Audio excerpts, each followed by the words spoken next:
하나님께서 사랑하시는 우리 봉두리교회 성도 여러분 안녕하십니까? 네, 그리고 온라인으로 함께 예배드리고 계시는 재림 성도 여러분 안녕하십니까? 여기 한 주간 여러분들 어떻게 지내셨습니까? 참 만나고 이렇게 물어보고 싶을 정도로 이렇게 반갑습니다. 우리가 이번 주는 1부, 2부로 예배를 드리다 보니까 더 많은 성도님들을 만나게 되었습니다. 하나님께 감사를 드립니다. 다음 주는 저희가 이제 본격적으로 정상화 되기 때문에 하나님께서 어떻게 우리를 행복하게 해 주실지 기대가 됩니다. 저는 오늘 말씀의 제목을 모세 인생의 여로에서 깨달은 진리라는 제목으로 함께 시편 90편을 함께 배워보고자 합니다. 모세는 나그네 인생을 살았습니다. 그리고 그 나그네 인생 끝에서 인생의 실상을 분명히 파악하고 이 시를 적었어요. 다시 말하면 저와 여러분들도 이 세상 나그네 인생을 살고 있는데 이 시편 90편을 묵상을 하면 모세가 깨달은 그 실상과 진리를 우리가 찾을 수 있다라고 하는 이야기입니다. 오늘 하나님께서 저와 여러분들에게 성령을 주셔서 정말 저도 쉽고 깊이 잘 선포할 수 있도록 도와주시고 여러분들도 듣는 귀를 열어서 잘 마음에 새기시게 되기를 간절히 소망합니다. 시편 90편은요 저자는 모세입니다. 그리고 당시 배경은 이스라엘 백성이 이제 죄로 인해서 약속의 땅에 들어가지 못하고 1세대죠. 광야에서 방황하던 무렵이에요. 우리가 위기 때 그 사람 저력이 드러난다고 참 힘들고 어려운 순간에 적은 그의 교훈과 또 믿음의 고백이기 때문에 더욱더 우리에게 귀합니다. 한 해석자는 이렇게 얘기합니다.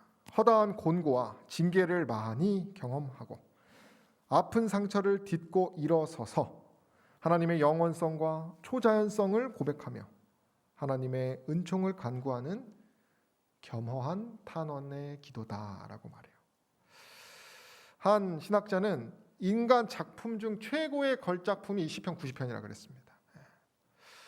무슨 말이냐면 저 여러분들이 이 설교가 끝나고도 스스로 이 시편 90편을 묵상하고 연구할 만한 좋은 기도문이라고 하는 것이요.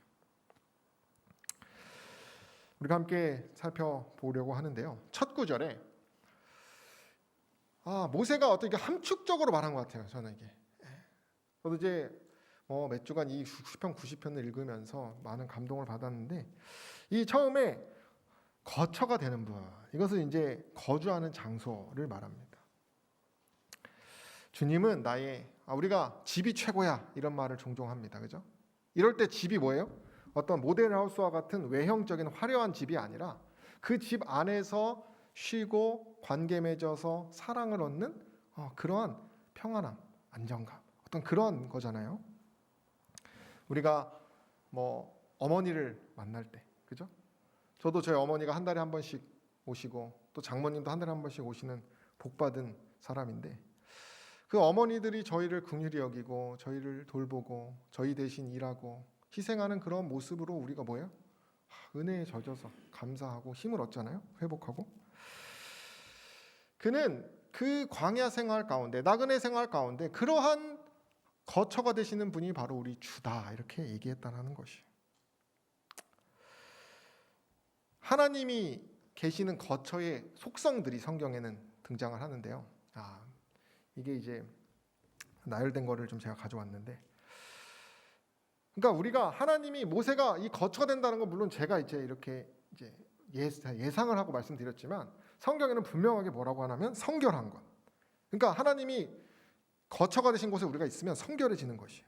능력과 즐거움을 얻고 평안을 얻고 거룩해지고 영화로워집니다. 이 특징은 어디서 얻을 수 있는 특징이냐면 바로 이 하늘나라, 우리를 위하여 처소를 예비하러 가신 예수 그리스도께서 마련하실, 그리고 우리가 가야 할, 그리고 갈 곳인 하늘에서 얻을 수 있는 감정들이라는 것이. 그 하늘에 가면 이 하나님의 거처가 가지고 있는 속성들을 모두를 다 경험할 것이에요.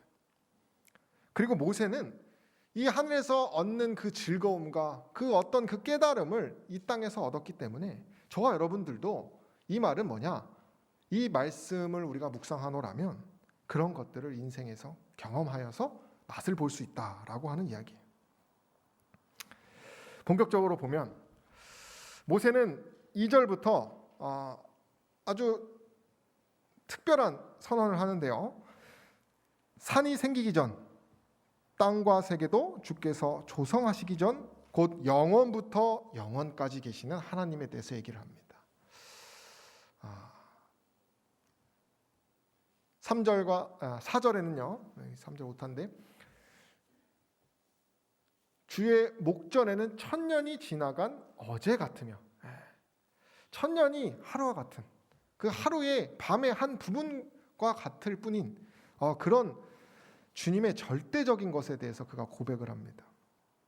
저는 개인적으로 모세가 경험한 하나님에 대해서 그가 고백하기를 이것이 가장 최고의 어떤 묘사라고 생각이 들어요. 그러니까 이 땅에서는 발꿈치도 따라갈 수 없을 정도의 절대적이고 초월하신 하나님에 대한 고백이죠.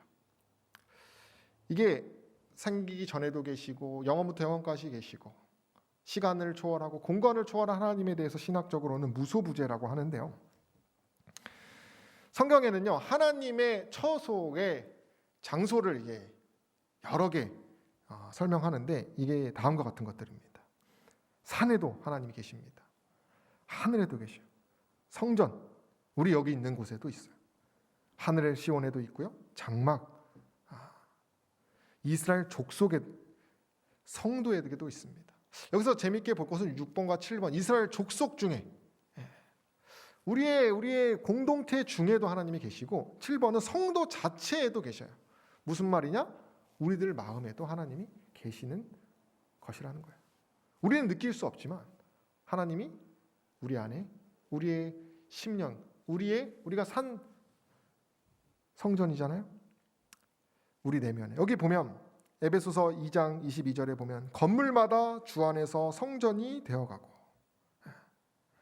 성령 안에서 하나님이 거하실 처소가 되기 위해 예수 안에서 함께 지어져 간다라 그러잖아요. 우리는 그래서 품성을 건설한다 이런 표현을 쓰잖아요. 우리 재림교회는. 그것이 우리가 예수께서 우리 안에 거하실 수 있도록 그래서 우리가 육적 뉴스타트를 하고 영적 뉴스타트를 하는 이유도 거기에 있는 것이죠. 그리고 8번에는 모든 하늘과 땅에 하나님이 계신다라고 하는 이야기를 합니다. 모세가 경험한 하나님은 이런 정말 어디에나 자신과 항상 함께 하셨던 분에 대한 고백이에요. 영감의 글에 이제 모세의 경험에 대해서 얘기를 하기를 그가 이제 40년간 어디에 있었어요? 애굽에 있었습니다. 애굽에서 공주의 아들로 있었어요. 공주의 아들 얼마나 재밌었을까? 정보도 저는 개인적으로 이제 정보 욕심이 있는데 그럼 공주의 아들이면 세상 정보를 다 얻었을 거예요, 그죠? 어쨌든 그런 이제 능력에 그가 있었는데 그는 왕위를 상실할 것이라는 위협도 당했고 그가 히브리 사람의 신앙을 고집할 것 같으면 모자간에 의를 끊겠다는 경고를 공주로부터 받기도 했다. 그러나 천지의 창조주이신 오직 한 분 하나님 외에는 아무 다른 신에게도 경배하지 않겠다는 그의 결심은 흔들리지 않았다. 다시 말하면 세상의 능력도 그 능력이 있고 하나님을 떠나거나 하나님을 약간 소홀히 여길 만한 상황에서도 그는 그 무소부재하신 하나님을 경험하고 기억하고 살아갔다는 것이.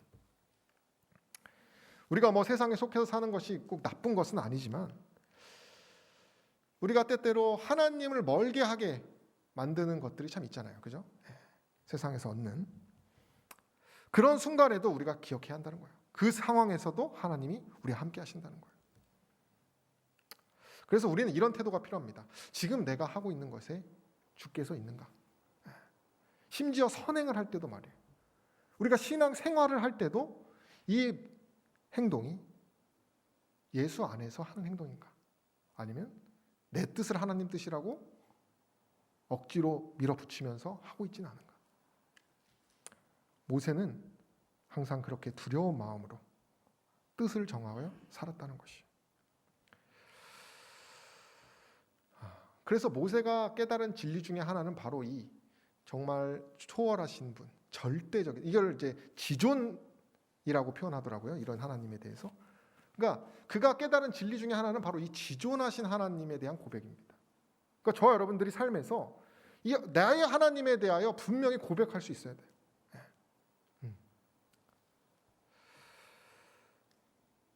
두 번째는 첫 번째와 두 번째가 이제 연결되긴 하는데요. 그러니까 모세는 시편 90편 첫 번째 이제 하나님에 대해서, 하나님의 절대적인 것에 대해서 진리를 말한다면 그와 비교하는 것이 뭐가 있냐면 바로 인생에 대한 고찰입니다.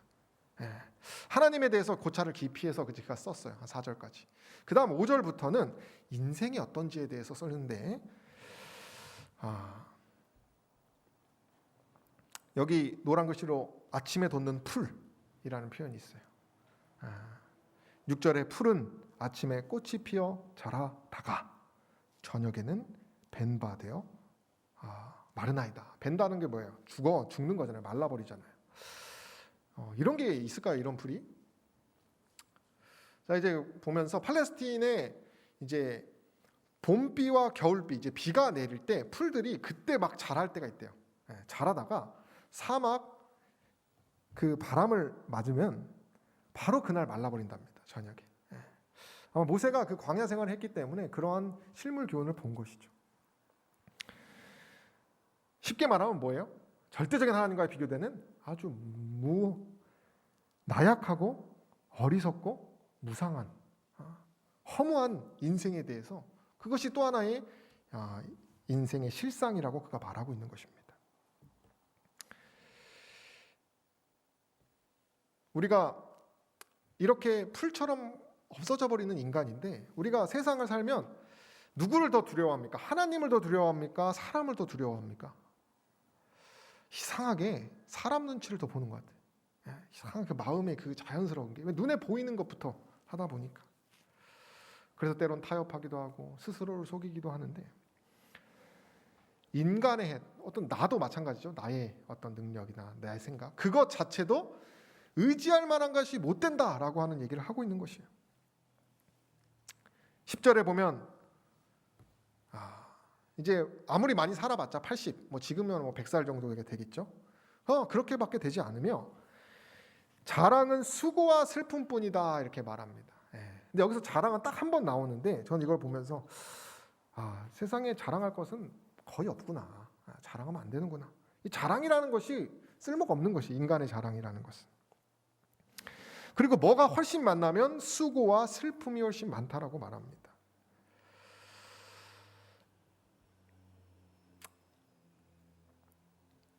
여기서 이제 수고와 슬픔 이제 대조해 가지고, 이게 수고가 이제 부정적인 것을 항상 달고 다니는 표현인데요. 이게 슬픔이 이제 같이 붙어 있잖아요. 좀 더 말씀드리면 이 수고는 아말이라고 하는 이제 단어인데, 성나는 것, 고생하는 것, 무가치한 것, 불행, 그런 것들을 말하는 것입니다. 그러니까 인생이 이런 것이 더 많다는 거예요. 이런 것이. 저는 사실 잘 모르겠어요. 아직 어려서 세상이 항상 꽃게처럼 보이고 그런 것 같은데, 우리 1부 때 어르신들 분도 얘기하고 또 제가 장모님께서 여쭤보니까 힘들고 어려운 일이 더 많다. 그런 얘기를 하죠. 제가 그 깊이를 헤아릴 수는 없지만 모세는 더 분명하게 말했다는 거예요.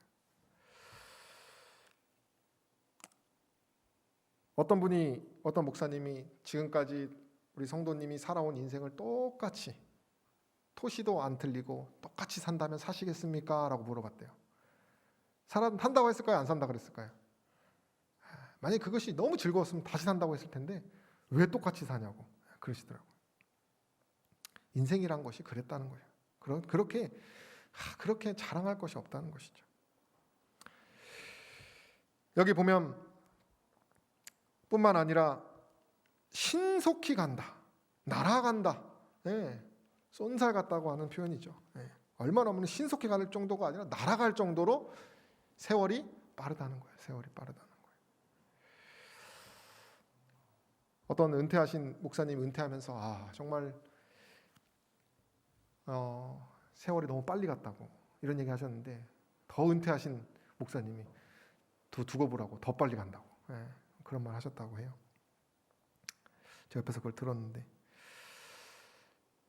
그렇게 한때뿐인 거예요. 우리가 뭐 자랑할 것이 있어도 그게 언제뿐이에요? 잠깐이에요. 잠깐.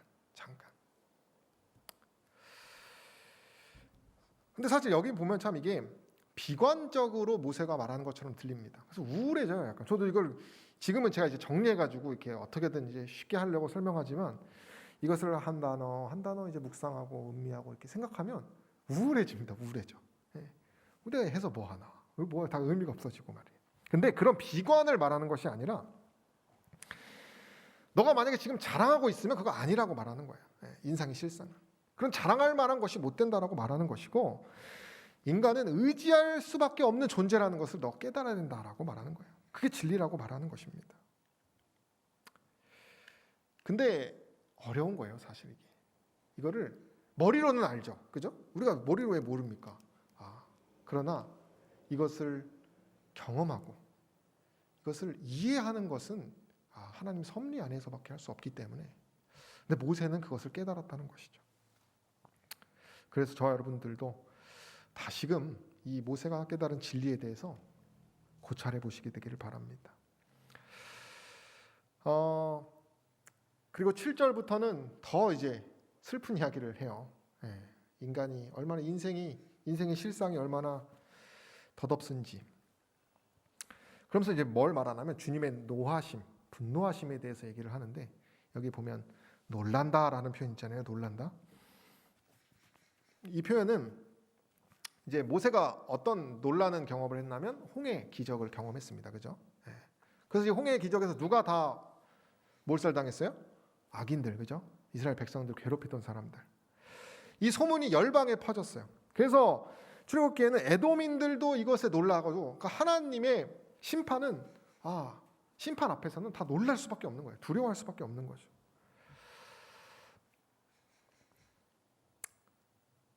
악인에게도 두려운, 우리는 두려워할 수밖에 없는 존재이기도 하지만 우리도 마찬가지예요. 8절에는 이런 얘기를 합니다. 우리의 죄악을 주의 앞에 놓으시며 우리의 은밀한 죄를 주의 얼굴빛 가운데 두셨다. 우리가 스스로를 속이고 사람을 속일 수는 있다고 합니다. 성경에도. 그죠?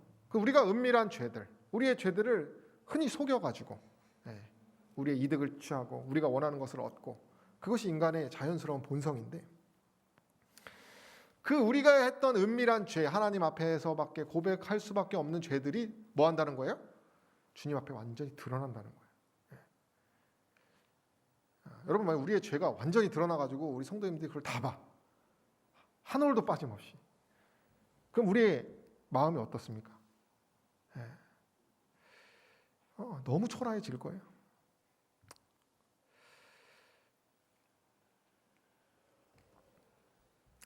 발본색원 당하는 것이에요. 근데 주님 앞에서는, 불꽃 같은 눈 앞에서는 그렇게 된다는 것이. 모세는 실수도 많이 짓고 죄도 많이 지었어요. 그가 이 인생을 돌아보면서 그런 심판 앞에 인간의 초라함을 말할 수 있었던 것은, 그가 시간이 가면 갈수록 자신의 죄의 결과가 얼마나 비참했고, 그 결과로 인하여 구원을 받지 못한 백성들에 대한 그 탄식이 여기 있는 것입니다.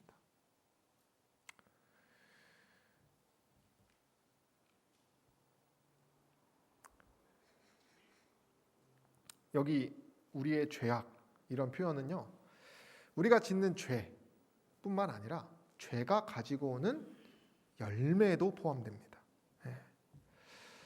우리가 이제 사람을 흔히 속일 수 있을 수 있고, 스스로를 속이고 남들에게 약간 속이고 우리가 죄를 그래도 타협할 수 있는 이유는 그 결과를 경험하지 못했기 때문에 그런 것이에요. 만약에 우리가 그 죄 지어가지고 바로 죽는다면 그거 하겠어요? 그죠? 그러나 많은 사람들이 그 죄의 결과까지는 생각하지 않아요. 그러나 하나님 앞에서는 그 죄의 결과도 우리가 얻는다라고 하는 것이에요. 그래서 9절에 보면 그것을 만약에 우리가 경험하게 되면, 그 분노를 경험하게 되면 우리의 모든 날이 지나간다는 것은 완전 소멸된다라는 거예요. 우리가 의지하고 우리가 자랑했던 모든 인생의 그 전말이 일시간에 다 그냥 없어져 버린다는 거예요. 우리의 평생이. 그만큼 하나님 심판 앞에 죄인은 무상한 것이. 그것을 모세가 지금 말하고 있는 것입니다.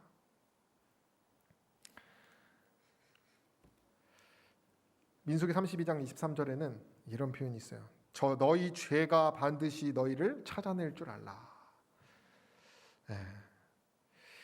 제가 이걸 보면서 죄라고 하는 것은 참 예의가 바르다 이런 생각을 했어요. 왜냐하면은 우리가 이제 죄를 사랑해서 죄를 찾아갈 때가 있잖아요, 그죠? 그 죄를 또 짓거나 그러면 이 죄라고 하는 것은 속성이 뭐냐면 꼭 다시 찾아와서 우리에게 그 결과를 준다라고 하는 것이에요. 모세는 이스라엘이 겪은 재난과 국가의 멸망을 통하여 이 죄의 결과, 죄가 나를 찾아온 것을 경험했어요.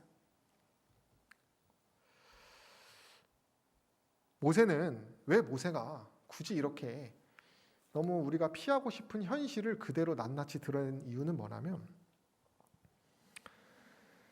우리가 이 죄를 미워하고 우리는 다시 말씀드리지만 하나님을 의지할 수밖에 없는 존재라는 것을 우리에게 알려주고자 하는 것이. 그는 이 인생의 실상을 깨닫고 죄의 낙을 누리는 것보다 하나님을 위하여 고난받는 것을 즐겨한 사람이 되었어요. 그래서 그는 영원히 거할 수 있는 사람이 된 것이죠. 그래서 지금 모세는 이 9절까지 딱 두 가지를 얘기하고 있는 것입니다. 하나님의 절대성과 인간의 연약함. 그것을 대조하면서 그 깨달음을 너희가 얻으면 인생에서 실상을 얻는 것이다. 우리에게 말해주고 있다는 것이에요.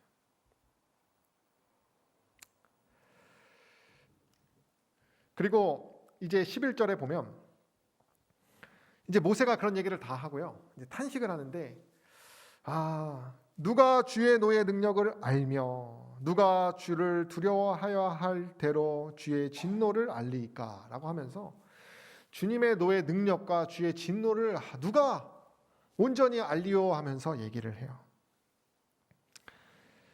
다시 말하면 아무도 이렇게 온전히 하나님의 이 심판과 하나님의 절대적인 것을 알 수 없다라고 하는 말을 하는 것이에요.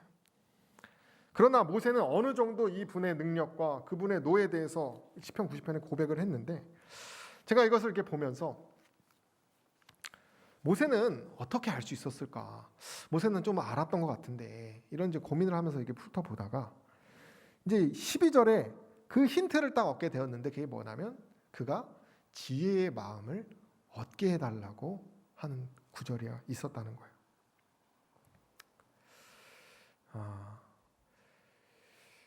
여기 우리에게 지혜의 마음을 얻게 해달라고 기도하는 것에 대해서 좀 생각해 보자면 2절에 12절에 우리 날 계수함을 가르쳐 달라고 말하거든요. 계수함.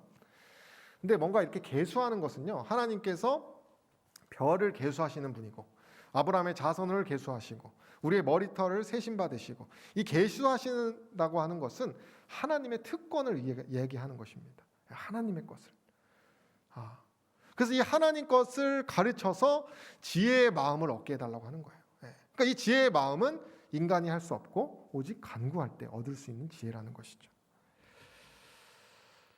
그는 자신의 인생의 실상을 지도하고 계시고 절대적으로 통치하고 계시는 하나님을 깨달을 수 있도록 기도하는 삶을 살았다고 하는 것이 그것이 또 하나의 진리입니다.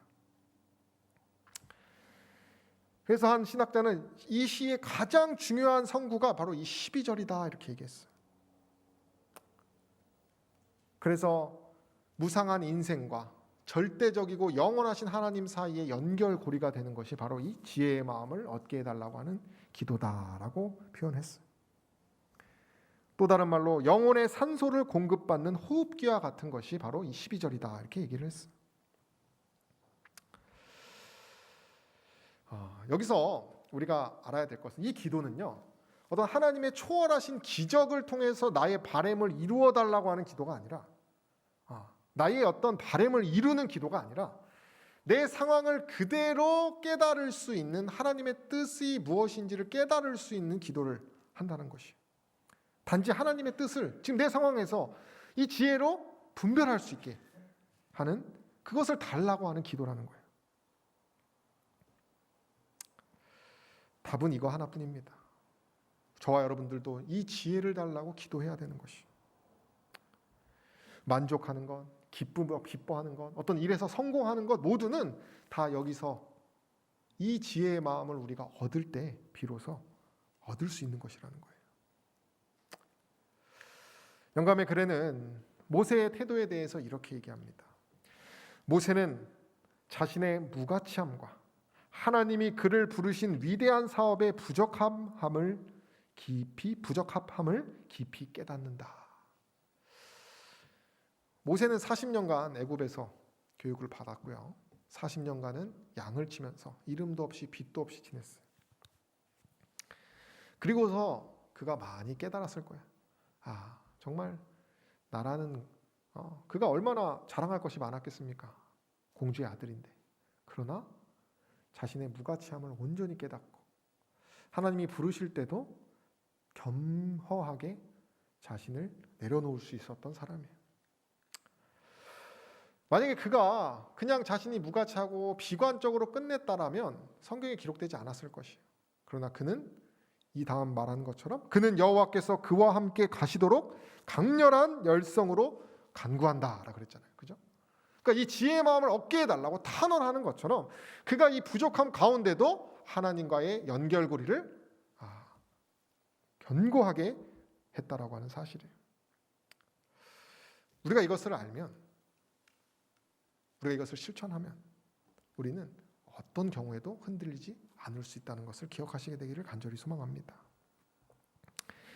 이 모세의 기도에 대해서 다 말할 수는 없고 12절부터 이제 본격적으로 얘기를 해요. 지금까지는 참 우울하고 비관적인 표현만 계속 썼다면 이제 12절부터는 완전히 반전이 됩니다. 그리고 열정적으로 아주 강렬한 소망을 가지고 그가 탄원해요.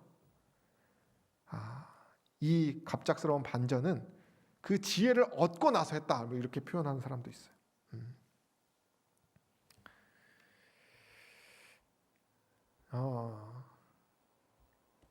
읽고 싶지만 시간 관계상 몇 개만 제가 알려드리면, 자 13절 딱 이제 얻게 하소서 하고 이제 바로 부르짖는 게 여호와여 돌아오소서 이렇게 얘기합니다.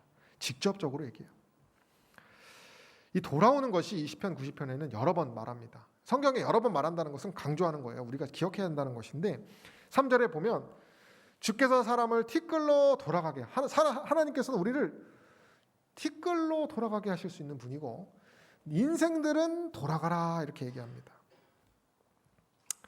이 돌아간다라고 하는 표현은 회복하는 것을 말하는 거예요. 모세는 하나님으로 돌아갈 때 그가 죄에서 회복하는 경험을 했어요.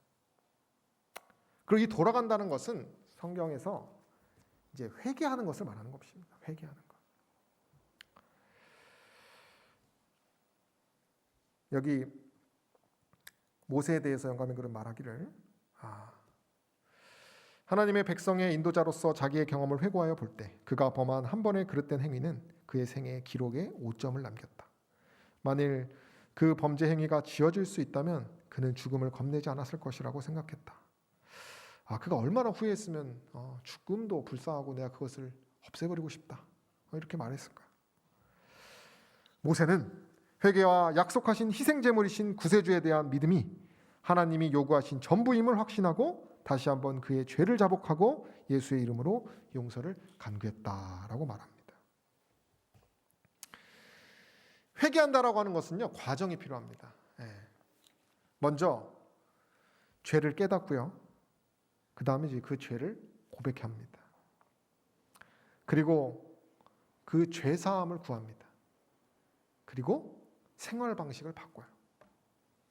그리고 나 대신 형벌받을 대체물을 제공하는 것까지가 포함됩니다.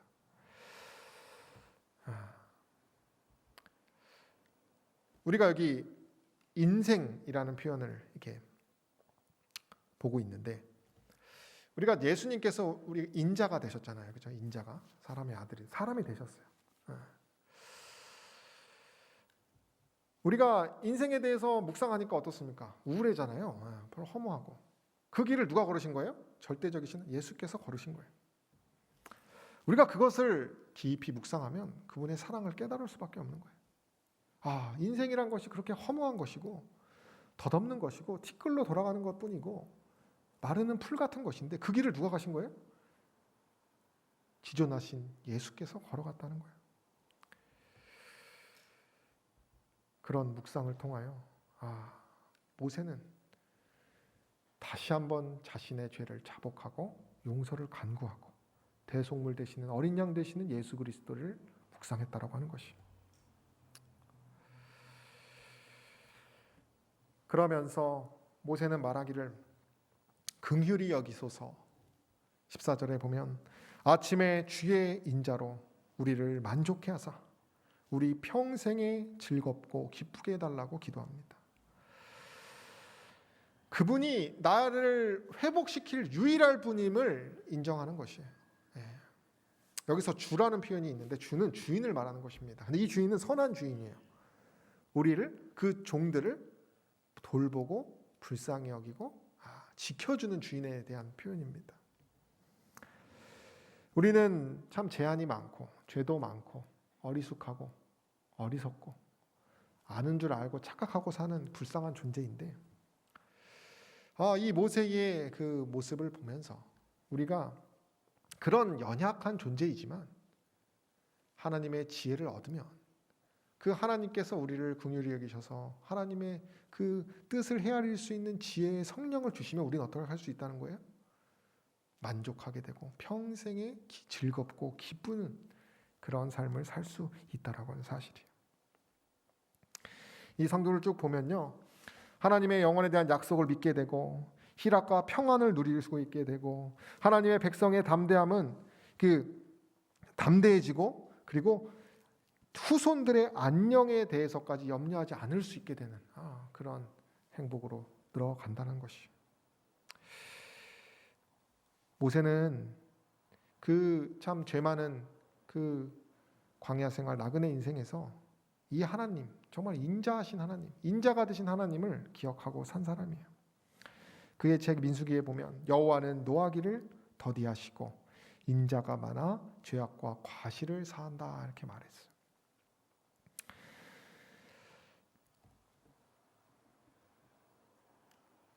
영감의 글에는 모세의 이 인자하심에 대해서 이게 그의 그 자세에 대해서 설명을 해주는데요. 우리 함께 읽어보겠습니다. 모세는 좌절. 이 노란 글씨만 읽어볼게요. 모세는 찾아내다까지요. 첫 구절만 함께 읽겠습니다. 모세는 시작. 모세는 좌절과 진노 밖에는 나타나지 않은 곳에서 희망의 근거를 찾아냈다. 지혜가 있으면, 하나님의 지혜를 얻으면 이렇게 찾아내는 거예요. 불평불만해서 끝나는 것이 아니라 찾아내고 다시 보고 믿음의 눈으로 다시 그 기이한 것을 찾는 것이. 기도밖에는 아무것도 이스라엘을 구원할 수 없다는 것을 그가 알았고요. 간구하면서 내가 하나님께 간구하면, 그 인자하신 하나님에 대해서 간구하면 어떤 환경도 회복해 주실 것이라는 확신이 있었던 것이. 그 하나님 여호와께 구하여 가로되 여호와여 어찌하여 그 큰 권능과 강한 손으로 애굽 땅에서 인도하여 내신 주의 백성에게 진노하시나이까. 얼마나 이게 하나님을 확신하고 있는 태도입니까? 그는 40년을 왕궁에서 40년을 목동으로 그리고 40년을 하나님을 위해서 산 사람이에요. 인생의 실상이 어디에 있냐면 절대적이신 하나님을 깨닫고 나의 연약함을 인정하고 그리고 오직 하나님의 지혜를 구하는 것에 있다는 것을 그가 여실히 깨달은 사람입니다.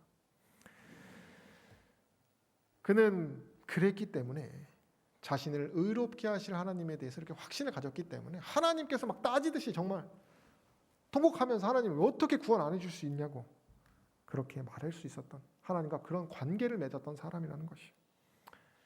그랬기 때문에 이렇게 긍휼을 구하고 하나님과 끝까지 동행할 수 있은 그런 기도하는 삶을 살았다는 것이요. 저희가 이제 시편 90편을 이제 두 가지로 물론 세 가지긴 한데 1번, 2번을 묶었습니다. 이제 다시 요약하면요, 이 이제 모세가 이 시편 90편에서 나타난 깨달은 진리는 두 가지로 요약할 수가 있겠습니다. 첫 번째는 영원히 지존하신 하나님과 유약하고 무상한 인생에 대한 깨달음을 그가 얻었어요. 인생이란 것은 유약하고 무상한 것이고 하나님은 영원토록 나에게 지존하신 분이다. 그 진리를 그가 깨달았습니다. 우리도 그걸 마찬가지로 그런 진리를 마음에 새겨야겠어요. 두 번째는 뭐냐면 이런 깨달음, 정말 인생의 참된 진리를 깨닫게 하는 지혜의 마음을 구하는 믿음이 그의 또 하나의 진리였어요. 그분의 지혜에 그 유약함이 접붙임 바 되어서 그는 어떤 열매를 맺었어요? 구원의 열매를 맺은 사람입니다. 사랑하는 성도 여러분, 저와 여러분들은 지금 무슨 인생을 걷고 있습니까? 하늘 여정을 향해 가는, 좀 하늘을 향해 가는 그런 나그네들 아닙니까? 참 세상과 또 이 죄의 권세가 정말 얼마나 힘들면 예수님께서 지금도 저 하늘 성소에 우리를 기도하고 계실까요? 그러나 우리가 꼭 기억해야 될 것은 이 세상이 아무리 힘들다고 한들 하나님의 진리는 그것으로부터 전혀 영향을 받지 않는 절대적인 것이라는 것을 오늘 이 시간 깊이 고백하시게 되기를 바랍니다. 그래서 우리가 정말 이 제가 요약한 1번, 2번 성도님들께서 다시 또 묵상하시면 또 어떤 진리가 나올지 모르겠지만 이 믿음의 눈으로 정말 머릿속에 그걸 딱 간직해서 다시 한번 내 상황을 바라보시고, 혹시 여기서 불평과 불만으로 분노 성나기만 기다리고 계시는 분들 계시다면, 그리고 앞으로 내 미래와 시대적 흐름을 알고 내 앞으로 마지막 때를 내가 어떻게 준비해야 될까 고민하시는 분들이 계시다면 이 시편 90편이 말하는 진리를 안경 삼아서 쓰셔서 하나님의 뜻을 헤아려 구원의 기쁨을 얻는 저와 여러분 되기를 간절히 바라며 말씀을 마치겠습니다.